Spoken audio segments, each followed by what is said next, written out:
The sound of the slap cracked through the hospital room like a whip. My head snapped sideways, cheek burning hot, vision blurring from the force. Marcus Hale, my stepfather of 7 years, stood inches from my face. His designer suit rumpled, breath sour with whiskey and rage. "You think you're so clever, Emily? Digging into things that don't concern you? Keep pushing and I'll bury you." The insurance papers I'd been holding scattered across the linoleum floor. Behind us, the steady beep of my mother's heart monitor filled the sudden silence. I pressed a hand to my stinging cheek, tasting blood where my lip had split against my teeth. At 34, I had spent years as a clinical compliance officer at Lakeside General Hospital in Maple Grove, Illinois, spotting risks before they exploded into lawsuits. Now, the biggest risk to my family wore a campaign button for deputy mayor and had just crossed a line no one could walk back. Marcus had always been smooth. The kind of man who owned half the commercial properties along Main Street, shook hands at town halls, and smiled for posters promising integrity, family, progress. My mother, Susan, 62, had married him after my father's death from cancer 8 years earlier. She'd postponed her hip replacement too long, putting everyone else first as always. The surgery went well, but recovery left her vulnerable, foggy for morphine, dependent on others for everything. I'd noticed the red flags 3 days post-op. Marcus hunched over her bed with power of attorney documents from a local firm. Mom's eyes glassy, voice slurred as she mumbled agreement. I photographed everything quietly. When I demanded copies, he promised but never delivered. Over the next week, using my hospital access and public records, the pattern emerged: suspicious LLCs tied to Mom's pre-marriage properties. Her Oak Ridge cottage listed for sale at a fire sale price to a cash buyer linked to one of Marcus's shells. Small campaign donations timed perfectly to skirt reporting thresholds. I wasn't paranoid. I was prepared. My training taught me paper trails don't lie.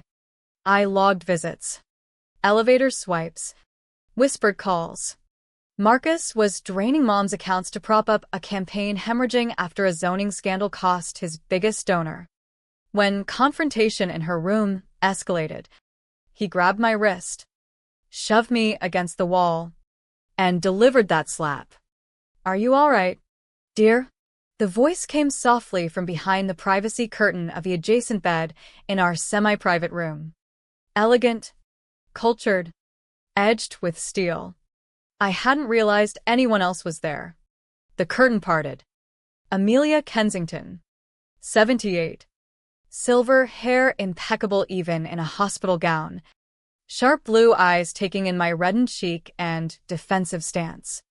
Her late husband had endowed the hospital's cardiac unit. Her name was on plaques everywhere. "Amelia Kensington," she said, extending a manicured hand. "And that man who struck you, he's your stepfather, I presume?" I nodded, suddenly exhausted. She commanded me to sit, and the story spilled out. The financial manipulation, forged signatures, my fears for Mom's security. Amelia listened intently. Men like him wear cruelty like cologne, believing power shields them.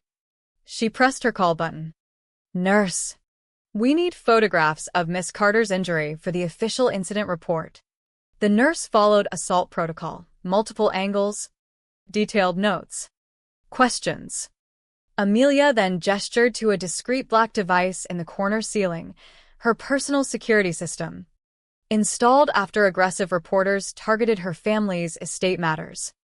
Audio and video, crystal clear, uploading live to a secure cloud. It had captured everything: the grab, shove, slap, threats. My heart raced. "Mrs. Kensington." I couldn't ask. "You're not asking. I'm offering. That man will not become deputy mayor in my town after what I witnessed." She called her attorney Daniel, speaking firmly. Her connections ran deep. Nephew in federal public corruption, goddaughter on the state election board. He assumed the only witness was powerless. I haven't been powerless since the 70s. That hidden camera became our weapon. While Marcus stormed out with the papers, Amelia's team mobilized. I felt the first flicker of hope amid the burning on my cheek. He thought violence and intimidation would silence me. Instead, he'd handed us undeniable proof. The next morning, Marcus moved fast to discredit me. I arrived at work to find HR and my supervisor waiting. He'd filed complaints claiming I accessed Mom's records inappropriately, harassed him, and suffered emotional instability from my father's death.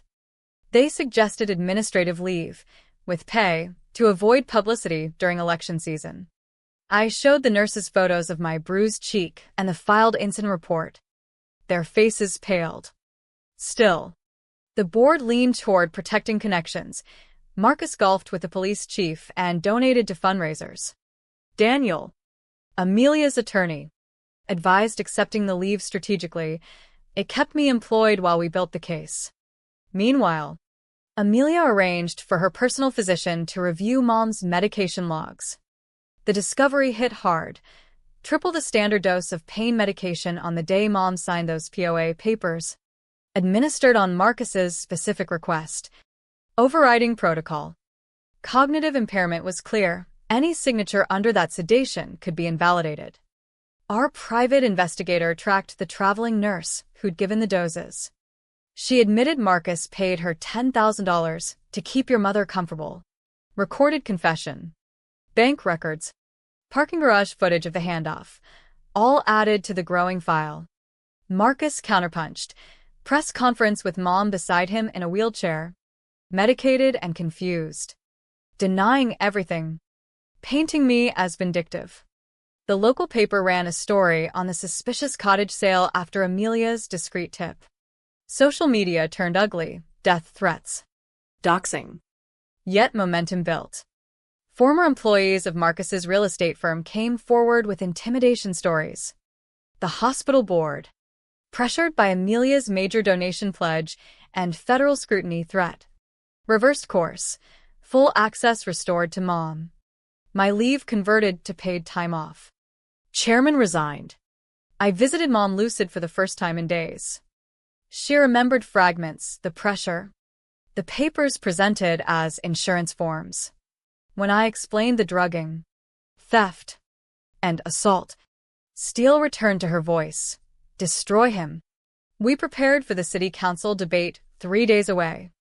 Forensic accountant mapped $1.8 million in fraudulent loans, structured deposits under reporting limits, money funneled to campaign ads. Premeditation email from Marcus's server. Susan's assets could solve our funding problem. Wait for the right vulnerable moment. The paper trail was airtight. Timestamps, IP addresses, pen pressure analysis on signatures. Pharmacy overrides. Amelia's video would play at the perfect moment. Wednesday brought more blows. The traveling nurse recanted under Marcus's payoff, $50,000 wired to silence her, but her original confession and supporting evidence stood. Hospital board fired me in emergency session amid lawsuit threats from Marcus. Wrongful termination. Retaliation. Whistleblower violations. Daniel saw multi-million settlement potential. Amelia orchestrated public momentum. Country club whispers. Anonymous tips. Shifting narrative from family dispute to elder abuse and corruption.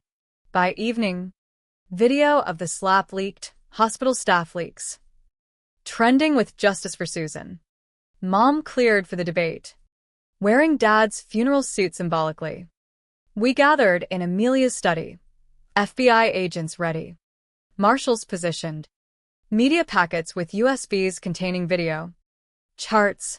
Confessions ready for distribution the moment Marcus took the stage.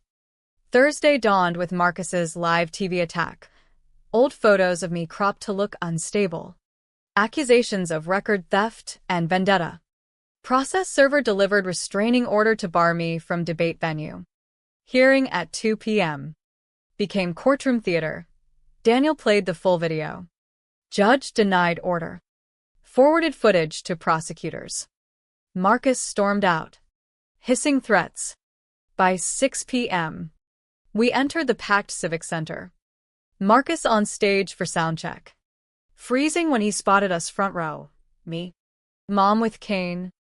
Amelia like an avenging angel. Daniel. Investigator. Accountant. The debate began routinely. Then moderator confronted him on the slap video. Marcus spun it as manipulated. Family disagreement exploited politically. Mom stood. Walked to the audience mic amid growing chants to let her speak. My daughter has no mental issues. She has evidence you drugged me. Stole my money. Assaulted her. She held pharmacy records. Notarized revocation of POA. Chaos erupted. Daniel served the federal warrant live. FBI agents moved in as the main screen displayed Marcus's own premeditation email. Bank transfers. Forensic chart. Then the assault video. Handcuffs clicked on stage amid 700 witnesses. Marcus shouted conspiracy. Entrapment. Prosecutor reminded him of rights. As agents let him out, Mom's voice carried, "You betrayed every trust." The screen looped damning evidence. His campaign manager arrested too, for conspiracy. Rebecca, the opponent, withdrew, calling for a clean election. Applause thundered. Media swarmed, but Amelia's security shielded us. We drove to Marcus's campaign headquarters. Lights on. Volunteers panicking. Shredding documents. Mom told them to burn every poster.